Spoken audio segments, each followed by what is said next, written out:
Atualidades. Crise em Belarus. Olá, pessoal!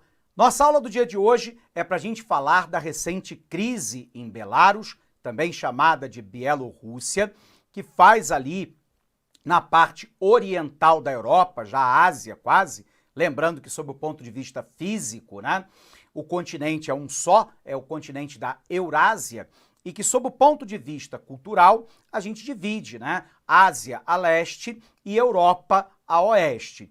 Mas a Bielorrússia, ela faz fronteira imediata, né, ali no leste europeu, já fronteira com a própria Rússia. Bom, vamos tentar entender então um pouquinho a respeito da mais recente crise. O grande problema é que Belarus é comandada a 6 mandatos consecutivos pelo mesmo presidente Lukashenko. Lukashenko, ex-militar, comanda o país com mão de ferro e hoje só tem 2 grandes apoiadores no mundo, Vladimir Putin na Rússia e o governo da China. Lembrando, né, a Rússia com Vladimir Putin aprovou recentemente uma emenda à Constituição que lhe garante a possibilidade de concorrer a mais 2 mandatos, o que poderia o levar até 2036 ao poder. E, portanto, é um regime proto-ditatorial. Por outro lado, a China não é um regime de democracia política. Embora você tenha alguns partidos políticos dentro da China, há um claro domínio do Partido Comunista Chinês. E, portanto, Belarus é apoiado pela China e pela Rússia somente. Mas enfrenta agora manifestações de rua intensas contra o seu governo e uma acusação clara de ter fraudado a sua 6ª eleição. Nessa eleição, em 2020, ele teria sido reeleito para mais um mandato com 80% dos votos. E isso não é o que se percebe pelas ruas da Bielorrússia. Mas ao contrário daquilo que aconteceu em eleições passadas, a população agora resolveu ir para as ruas e enfrentar o governo junto com o apoio da União Europeia para que se faça uma transição pacífica dentro da Bielorrússia. Nós sabemos que Lukashenko desdenhou da Covid-19, disse que a Covid-19 poderia ser curada tomando-se vodka. A pandemia se espalhou pelo país, levando a milhares de mortos. E, portanto, você tem uma crise, né, de ordem sanitária grave, no meio de uma crise política e também de uma crise econômica. Porque se é bem verdade, por um lado, que Lukashenko é apoiado pela Rússia e pela China, ele também já teve algumas divergências com o regime do Kremlin na Rússia, sobretudo quando os russos incentivaram lá um processo separatista do leste da Ucrânia. Vamos lembrar, tanto a Ucrânia quanto a Bielorrússia, Belarus, né, fazia parte da ex-União Soviética. E a gente sabe que a Ucrânia é geopoliticamente importante porque por lá passam os gasodutos e oleodutos russos que abastecem parte da Europa e, portanto, é uma área estratégica. E, nesse sentido, a gente sabe que o governo da Ucrânia hoje é muito mais próximo da União Europeia do que, propriamente dito, da Rússia. No entanto, a gente sabe que o território da Crimeia, com apoio russo, declarou a independência da Ucrânia e se anexou à Federação Russa. E no leste da Ucrânia, nós vivemos um movimento separatista próximo de Donetsk, que é incentivada também pelos russos. O medo da União Europeia agora é que o apoio russo crie uma fratura dentro da Bielorrússia, onde parte da população se coloque ao lado dos russos e de Lukashenko, e a imensa maioria da população se encaminhe, então, para uma guerra civil. Algo que, obviamente, não é desejável. Quando a gente olha esse tabuleiro geopolítico da Bielorrússia, a gente tem que tentar entender a importância dentro de um contexto maior. O que acontece, né? Tanto as forças da OTAN, que é a Organização do Tratado do Atlântico Norte, um pacto de defesa mútua capitalista ocidental e liderado pelos Estados Unidos e pelos europeus, vem crescendo em direção ao leste europeu e cada vez mais as forças da OTAN chegam próximos à fronteira da Rússia. Quando a Rússia fazia parte da extinta União Soviética, a União Soviética controlava o leste europeu e parte da Ásia e havia montado um pacto de defesa mútua, né, comunista oriental, que era o Pacto de Varsóvia, que deixa de existir com o fim da União Soviética em 91. Então, por um lado, a presença militar da OTAN cada vez mais próxima da fronteira russa, para Vladimir Putin, é uma ameaça à segurança do próprio país.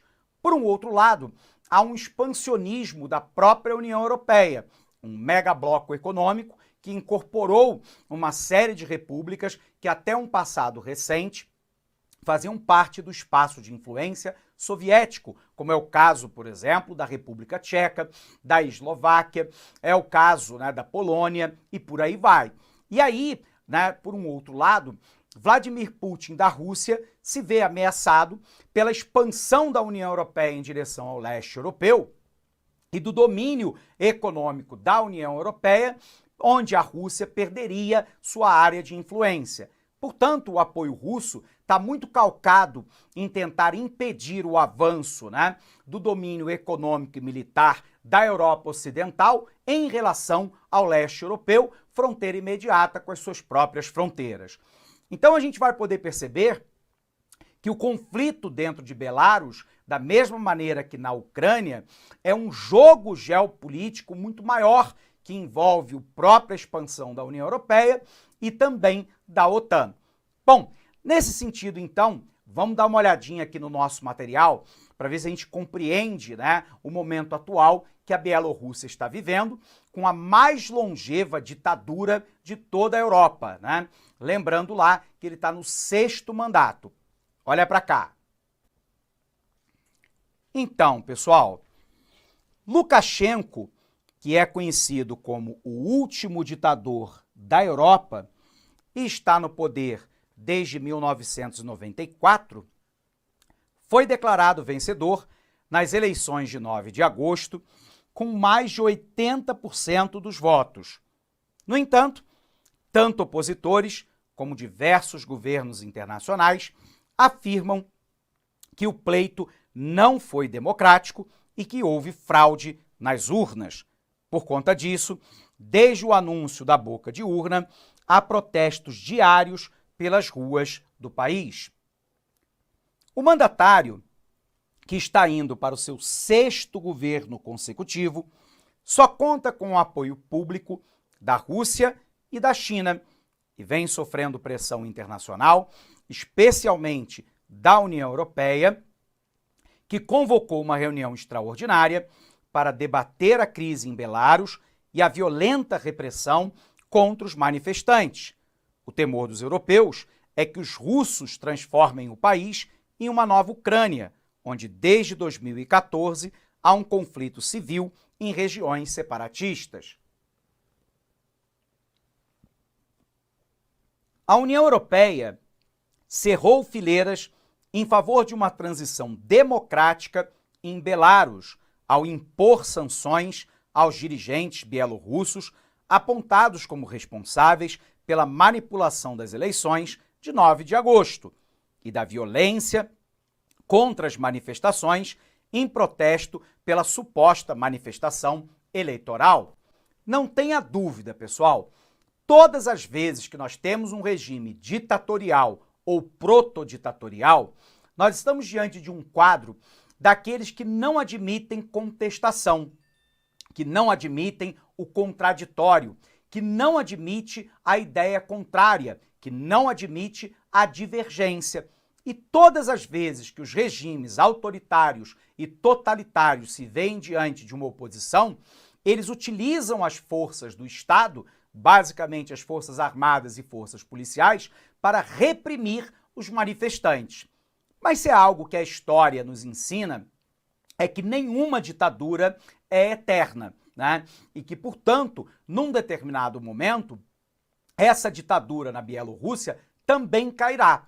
O que a União Europeia está tentando fazer no momento atual é evitar um processo de fragmentação interna, criando uma guerra civil com possível banho de sangue. A ideia é tentar convencer Lukashenko de fazer uma transição pacífica para um novo processo eleitoral que admita as chapas que tenham capacidade de concorrer com Lukashenko, num sistema, né, de verificação de votação com lisura por organismos internacionais, provavelmente da própria ONU, né, a fim de se garantir a transferência para um regime verdadeiramente democrático dentro do país. Legal? Continuando. O futuro dos bielorrussos, entretanto, passa, de certo modo, por Moscou ou por Bruxelas. Alguns analistas afirmam que, diferente da crise de 2014 na Ucrânia, provocada em parte pela aproximação de Kiev, capital da Ucrânia, com a União Europeia, o ocorrido na Bielorrússia se deve principalmente pela insatisfação popular com o regime de Lukashenko. A pandemia da Covid-19 e a crise econômica teria estimulado ainda mais o desejo de mudança. Mas essa interpretação não é incompatível com o evidente conflito geoestratégico em uma das falhas tectônicas na relação entre a União Europeia e a Rússia. Belarus tem intensos laços econômicos e políticos com Moscou, mas também históricos com alguns sócios da União Europeia, como a Polônia e a Lituânia.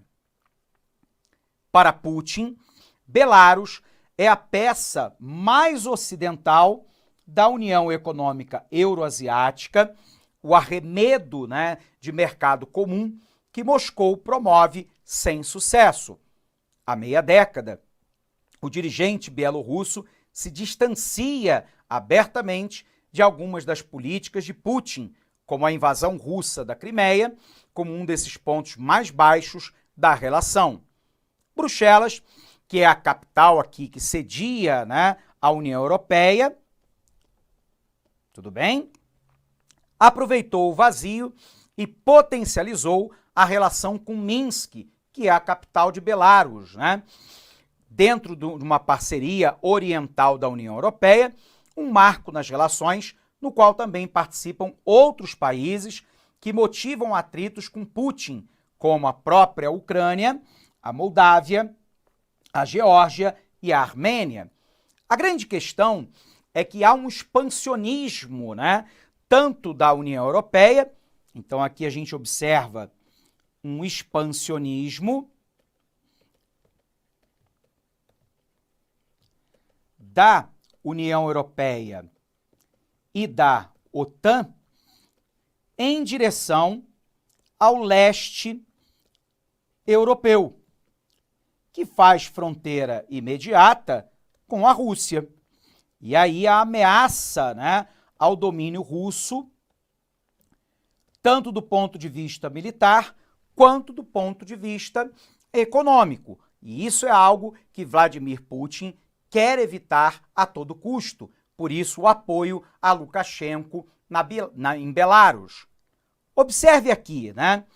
Nós temos hoje a Polônia, né, já participando da União Europeia, e você tem agora, né, conflitos acontecendo na Ucrânia, esses conflitos patrocinados por movimentos, né, pró-Rússia, e você tem Belarus, que fica entre Polônia, Ucrânia, Lituânia e Letônia.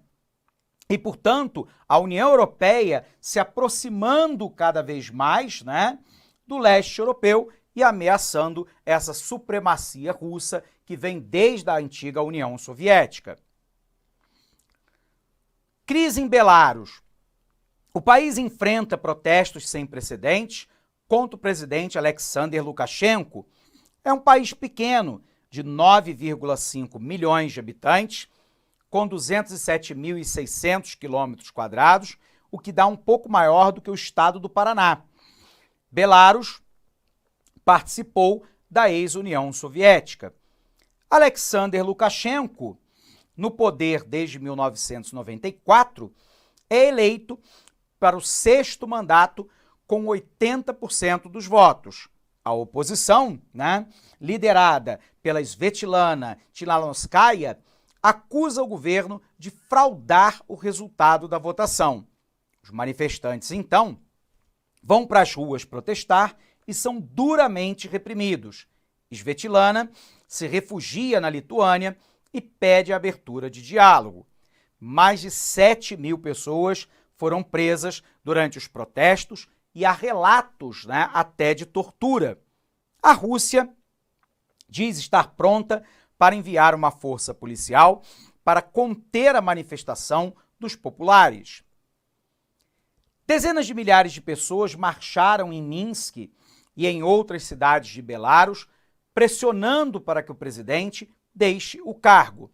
A oposição disse que convocará uma greve geral, comandada pela principal figura da oposição bielorrussa, a Svetlana Tikhanovskaya, atualmente exilada na Lituânia, e que acusa o Lukashenko de fraude na eleição.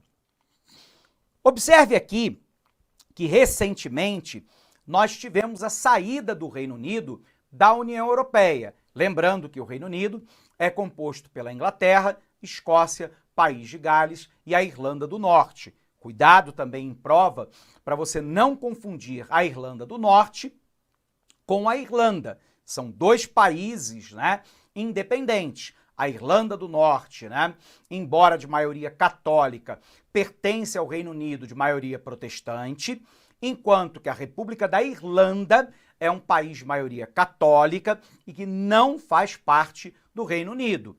Então a gente sabe que o Reino Unido saiu da União Europeia recentemente. No entanto, a gente sabe que 27 países compõem a União Europeia, que hoje é o mais antigo, o mais importante e o maior megabloco econômico de todo o mundo. A grande questão, agora sob o ponto de vista geoestratégico, é que a União Europeia cresce em direção ao leste europeu, absorvendo países que faziam parte do espaço geopolítico da União Soviética, o que desagrada, né, Vladimir Putin e a Rússia. Por um outro lado, a própria expansão da OTAN, que nós citávamos ao longo dessa aula, é encarada por Vladimir Putin como uma ameaça geopolítica à soberania russa naquela região.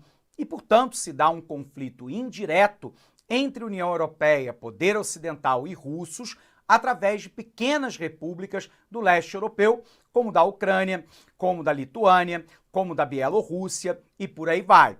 E nesse caso, né, existe algo muito além de simplesmente um conflito interno, embora a causa do conflito na Bielorrússia no momento atual seja exatamente a insatisfação com a condução das medidas de controle, né, e de cuidado aos pacientes da Covid-19, uma grave crise econômica no país e uma ditadura extremamente longeva, né, há mais de 24 anos no poder. Legal? Confere aqui. Então, de novo, aqui no nosso mapa, né, a gente tem lá o Reino Unido que saiu, né, formado aqui pela Escócia, pela Inglaterra, o País de Gales e a Irlanda do Norte. Lembrando que aqui fica a Irlanda, que permanece no megabloco, né? E a gente observa que uma série de países foram sendo incorporados à União Europeia, né? Como a Estônia, Letônia, Lituânia, República Tcheca, Hungria, Romênia, Bulgária, Polônia. E isso ameaça a supremacia russa, que hoje praticamente só tem controle direto sobre Belarus, já que a Ucrânia é um país dividido, né? Em parte da Ucrânia nós temos uma forte influência de ordem europeia, né? E no lado leste da Ucrânia a população é russo-parlante, quer dizer, ela fala o russo além do ucraniano. São cristãos ortodoxos muito ligados aí aos russos da etnia eslava e, portanto, a Ucrânia é um país fraturado e o mesmo se teme agora que possa acontecer com Belarus, ok? A gente vai poder observar, né, que no caso da OTAN, né, você tem 29 países da Europa e também da América do Norte, né? E foi estabelecida uma rede com 40 países não membros, com relações individuais, cobrindo diferentes aspectos de cooperação. E aí é importante a gente lembrar, né? Quando a gente está falando da OTAN, que é a organização do Tratado do Atlântico Norte, nós estamos falando de um pacto de defesa mútua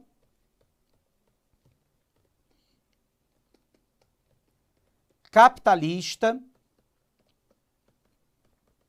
ocidental, criado lá no período pós-Segunda Guerra Mundial, né? E ele se opunha, né, ao famoso Pacto de Varsóvia, que deixou de existir,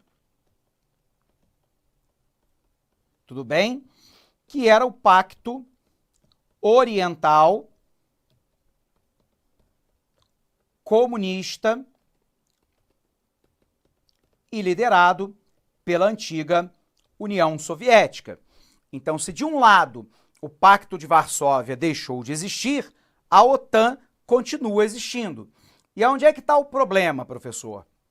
É que a OTAN vem cooptando uma série de países do leste europeu, antigo espaço de domínio soviético, a entrarem para a organização. E isso ameaça, né, em tese, a segurança militar e política da própria Rússia, ou pelo menos é assim que Vladimir Putin pensa. A gente vai observar, então, que países, né, como a Turquia, a Bulgária, a Romênia, a Hungria, mas também, né, a Eslovênia, a Croácia, né, Polônia, Dinamarca, Lituânia, Letônia, Estônia, fazem parte da organização. E logo aqui, a leste, eu tenho de novo a Rússia. Portanto, os conflitos que ocorrem em países fronteiriços entre a União Europeia e a Rússia, como a Ucrânia, Belarus, né, ou a Letônia, Lituânia, Estônia, né, Moldávia e por aí vai, se dá exatamente por uma tentativa russa de contenção do expansionismo da OTAN e da União Europeia para o leste europeu, ok? Bom, pessoal, dito isso, então, podemos encerrar essa aula por aqui, mas não sem antes desejar para você um forte abraço e o desejo de bons estudos.